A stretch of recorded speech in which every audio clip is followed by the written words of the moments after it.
ஒன்றுமில்லை, ஒருத்தருக்கு சவப்பட்டி வேணும்னு சொல்லி ஆர்டர் பண்ணியிருக்கிறாங்க. சீக்கிரம் கொண்டாங்கன்னு இருக்காங்க. ராத்திரியாக ஏற்றி போயிருக்கிறான். கொண்டு போன வேனு பிரேக் டவுன் ஆகி போச்சு. ஓரமாக நிறுத்தி விட்டு அந்த கொண்டு போனவனுக்கு மனசு கேட்கல, எடுத்து தூக்கி தலை மேலே வச்சுக்கின்னு வண்டியை ஓரமாக லாக் பண்ணிவிட்டு அவன் கிளம்பி போயின்னு இருக்கான். ராத்திரி 1:30 மணிக்கு தூக்கி போகிறான் சார்.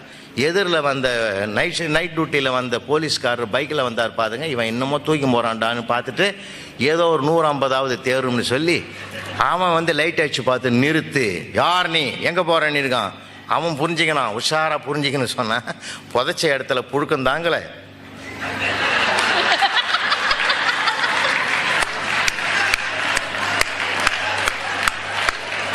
அதனால பெட்டியோட வேற இடத்துக்கு போறேன் நான். மயக்கம் ஆச்சு வந்த போலீஸ்காரு 10 நாள் ஆச்சு எழுந்திருக்கிறதுக்கு.